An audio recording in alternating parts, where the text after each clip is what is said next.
Alrighty, everybody. So today I'm going to be discussing 5 tips for a better video presentation, or as I like to call it, adding a little zip to your Zoom. As you all know, my name is Duck. I am a commercial photographer. I also teach photography in the local area. That's why I have this nice fancy setup. So I'm very used to this particular technology, as you can tell.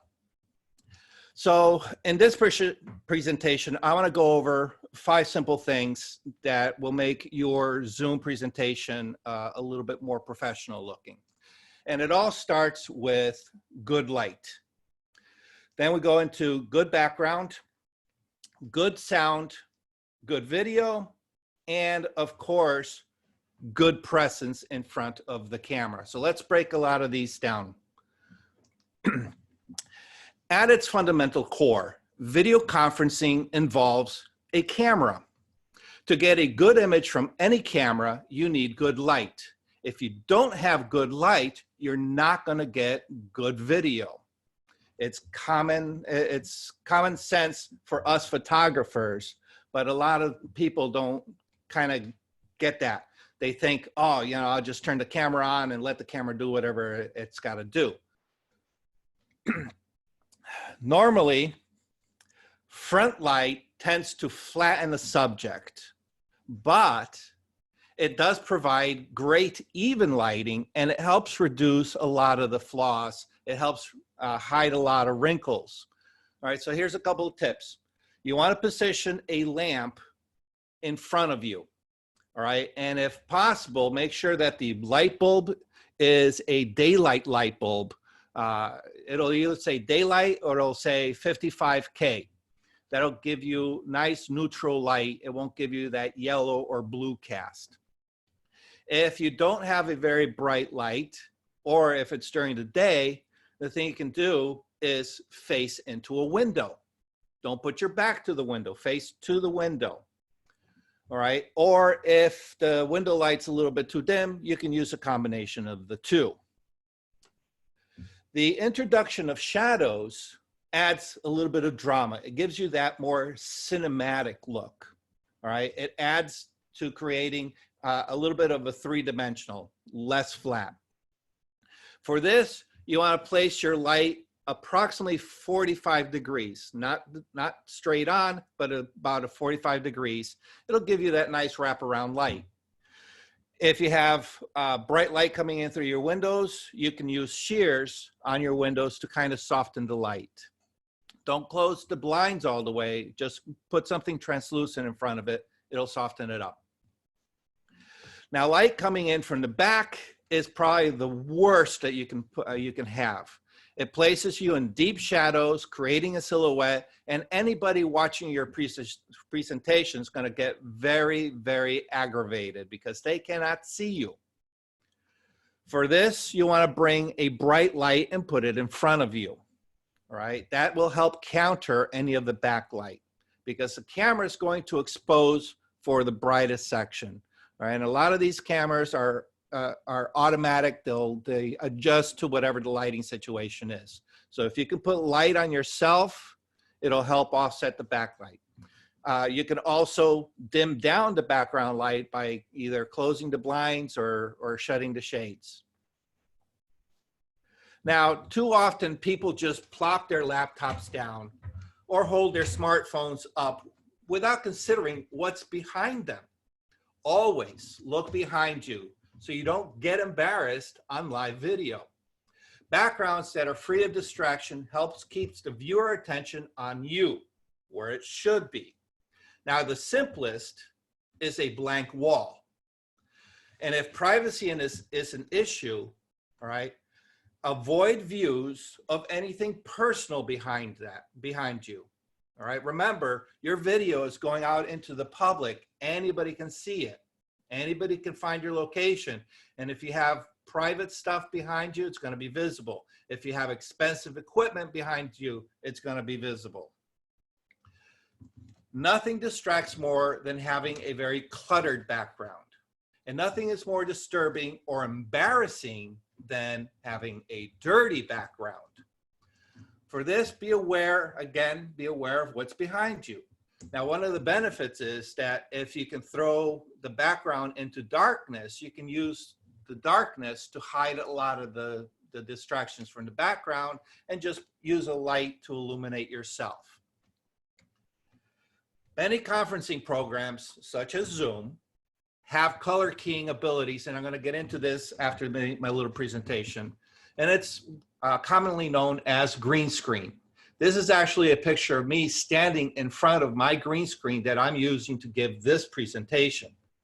And it's great to change backgrounds with custom images or even video clips. All right, there's a couple of tips. Green, blue, and red keying screens are very inexpensive. You can buy them on Amazon and on eBay for about 20 bucks. Some programs, like Zoom, just need a blank wall. You don't even need a green screen. No keying required. And for the best results, don't wear anything that matches your background. Otherwise, it will remove you.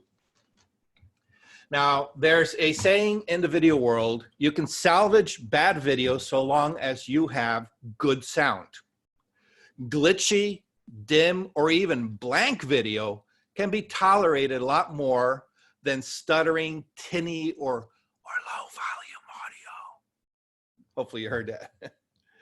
You don't need to invest in high-end equipment. Even the cheapest plug-in microphone sounds better than what's built into your laptop. Now, a couple of tips for the greatest compatibility and software support. You can get a USB microphone, plugs into your USB port. If not, at least get one of the microphones that plugs into your audio jack, the 1/8 inch jack, the plugs. These inexpensive headsets, and I see Nancy and Laura, you're wearing the headsets, okay? These offer privacy from anybody else walking in the room, and it also offers distortion-free sound by being able to isolate the speaker audio from the microphone audio.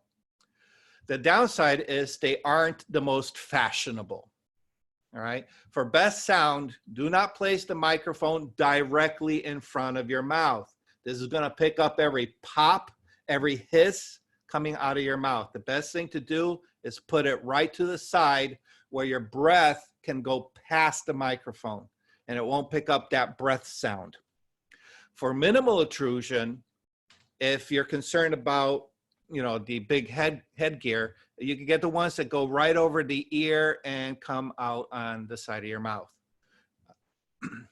Now, for a more professional sound, USB powered microphones, and this is actually my microphone that I'm using right now, offers the best tonal range. These allow more than one person to be in the conversation in the room because of its omnidirectional abilities.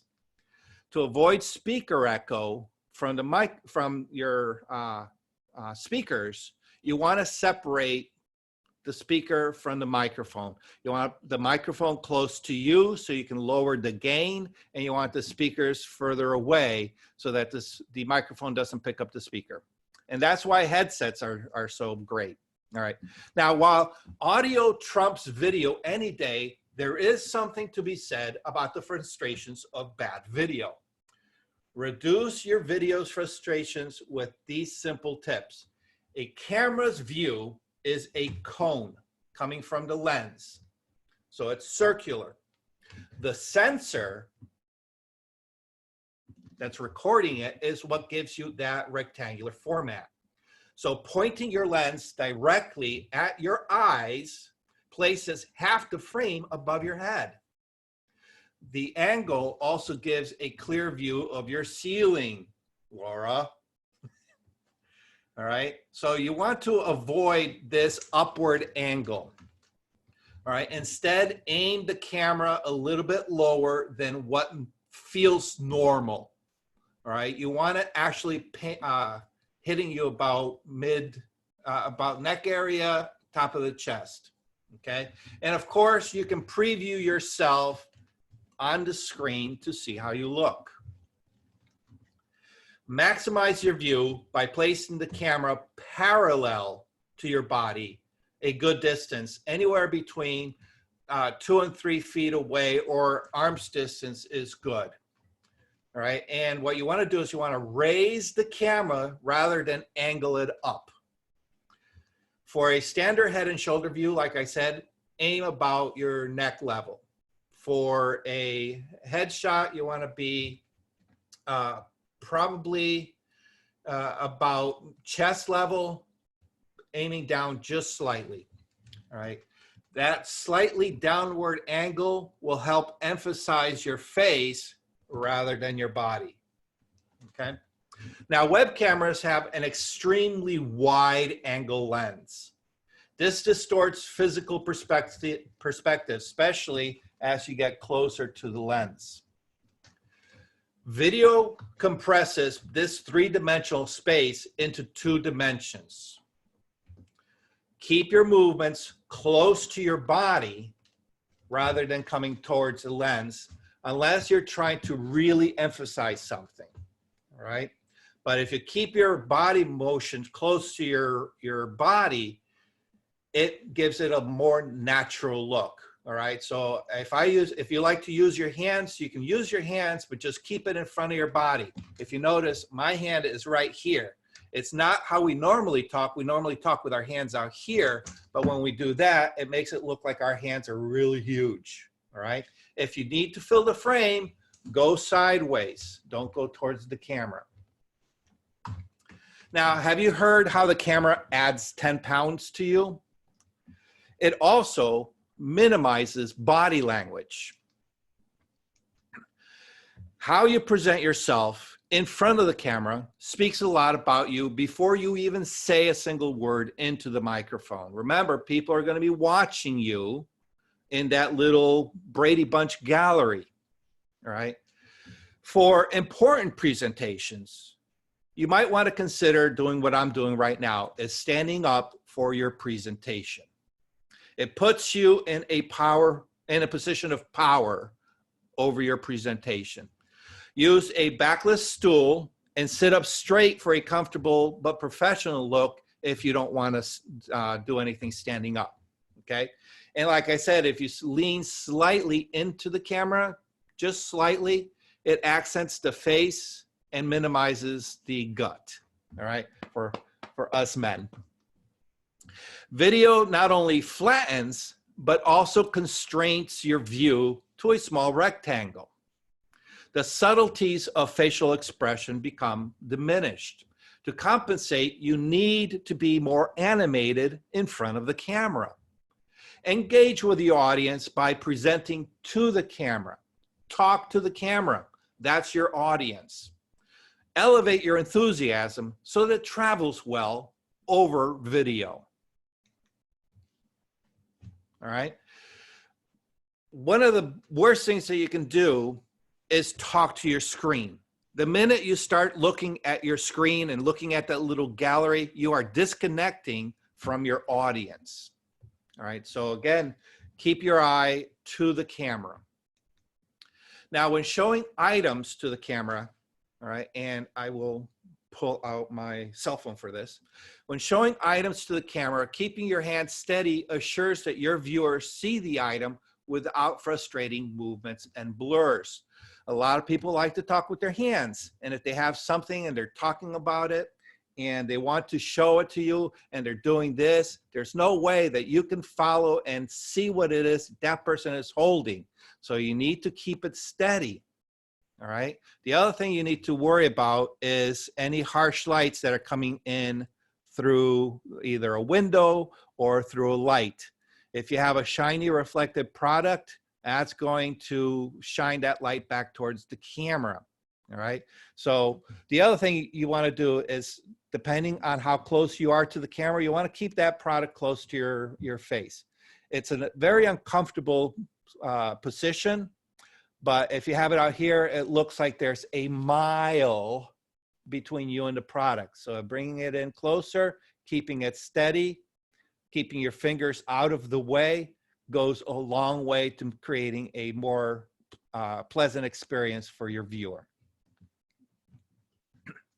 So to round things out for your next online presentation, remember these 5 points to consider: good light, good background, good sound, good video, and of course, good presence.